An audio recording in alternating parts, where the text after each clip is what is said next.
The Learning Covenant is an approach to pedagogy that I've developed over the past 24 years and use in all of my class to varying degrees. It's an explicit agreement between you, me, and other students concerning what your involvement in this class is going to be. Why this approach? In the first case, this approach allows for greater individual freedom and flexibility. The college has certain reasons and objectives for requiring you to take a course in religion. It's true that you didn't have to take this particular class, but you had to take a religion class. You just happened to be lucky enough to be in mine. But I realize it's a required class, and perhaps you wouldn't take it if you didn't have to. Hopefully by the end of the class you'll be glad you did. But in light of the required nature of the class, I'm seeking to provide you some voice and say in what you'll do, when you will do it, and how you'll be evaluated, rather than dictating everything for you. This will become clearer when I go over the content of the covenant. Second, the covenant states everything clearly and explicitly. Once it's completed and agreed upon, you'll know exactly what you have to do and when. There'll be no guessing at that point. Of course, there's an opportunity to make changes, as you will see, but this is only if you initiate it. I'm not going to change it on you or add anything to it. Third, the Learning Covenant allows you to take some responsibility for your own learning. My experience over the years is that students come to college out of high schools where you are passive participants. You're required to learn certain material to pass a test, and the constraints upon you are fairly heavy. But college and life, for that matter, are about so much more. No matter what career path or profession you choose, you'll be expected to take initiative and assume responsibility. If you don't do what you're supposed to do, the blame falls on you. No one will be looking over your shoulder. The Learning Covenant gives you the opportunity to begin to take some responsibility for the learning you achieve in this class. So how do you go about the development of a Learning Covenant? Well, the first thing you need to do is understand what you need to learn. I realize that you're taking a required course, and you may not even take this course if you didn't have to, although for some of you want to travel to Italy. But anyway, what this means is think about whatever vocation or profession you're choosing. Is there something there that you would need to learn in order to enable you to do that better, or even more broadly to enable you to be a more informed citizen in the world?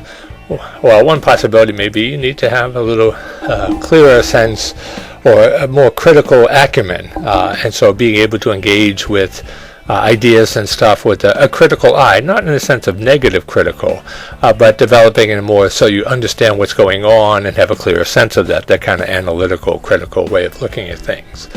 If that's the case, then you might want to write a learning objective based on that to improve your analytical skills, and a variety of ways to do that. The reason for the learning objectives is similar to what experience of Alice in the Looking Glass when she comes upon a fork in the road. She looks at the fork and she says, "Oh bother, I'm not sure which way to go." And Cheshire Cat appears and says, "Well, that depends on where you're trying to get to." And she says, "Well, it doesn't matter where I get to." And then he said, "Well, then it doesn't matter which road you take." Learning objectives help to guide you. And particularly at the end of the semester, I'm going to ask you, did you meet your learning objectives? To give your own assessment whether you're able to do that. That's why you write that. So, for example, if you need to develop your critical thinking skills, you could write it to improve my critical thinking skills. Then you need to identify appropriate learning activities. I have an activity options sheet that you can go to.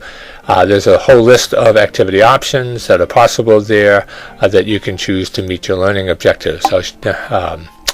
And you don't have to choose from them. In fact, the last activity option is wildcard, where you can develop one that you want to do, and it really depends. And we can talk about what it is you're going to do and how you're going to meet your learning objective related to that activity.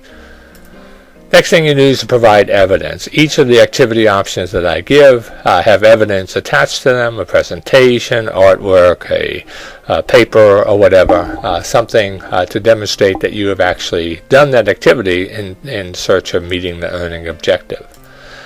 Then you have to specify the evaluation criteria. Again, on all the activity options I have developed, I give specific evaluation criteria, and the reason for that is simple. So when you're going to create the evidence, you're looking with those criteria in mind, and when I evaluate it, I look at the same criteria, at least so we can be somewhat on the same page when that happens. Then you have to set due dates. There are due dates associated with the two activities, which are very expensive, that I require of you, but that only accounts for about half or perhaps even less than half your grade. The rest of it you have to do. And so you need to look at your own schedule to set due dates. You know your schedule better than me. I want you to be able to fit in what you're going to do in my class in ways that make sense for the fact that you have other things going on as well.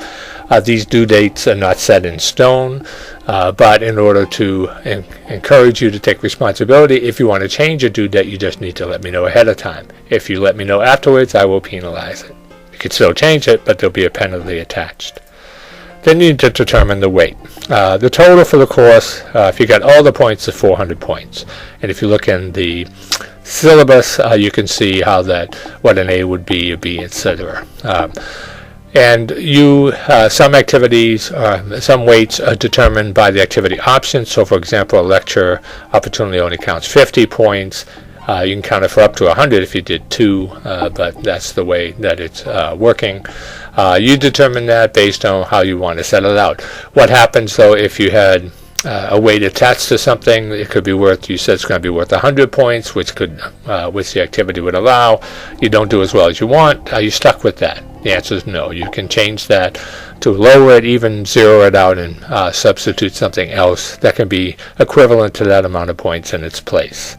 But what happens if you only wanted a 100-point activity to count for 75 and you did really well? Could you raise it up to 100 points? The answer is yes. It can be do that as well. My intent is to evaluate your best work, not your worst work. Then the due date for the covenant, at least the initial draft of it, is February 7th, and you post it on Canvas. This can be modified and changed and stuff as things change and happen during the semester, but at least the initial one with all the information listed here needs to be there. Let me give you an example. So what would a learning covenant look like in this class, Religion 405? As you can see here, I list all of the learning objectives for the course that are both for this particular course, but also reflective of what the college hopes in terms of getting that. I can meet all of these objectives here by two learning activities. One is group and class participation, which includes things like attendance, reading responses, and assessment activities. You can see all of this on the Canvas in terms of assignments. So if you look there, you'll see participation and what that means.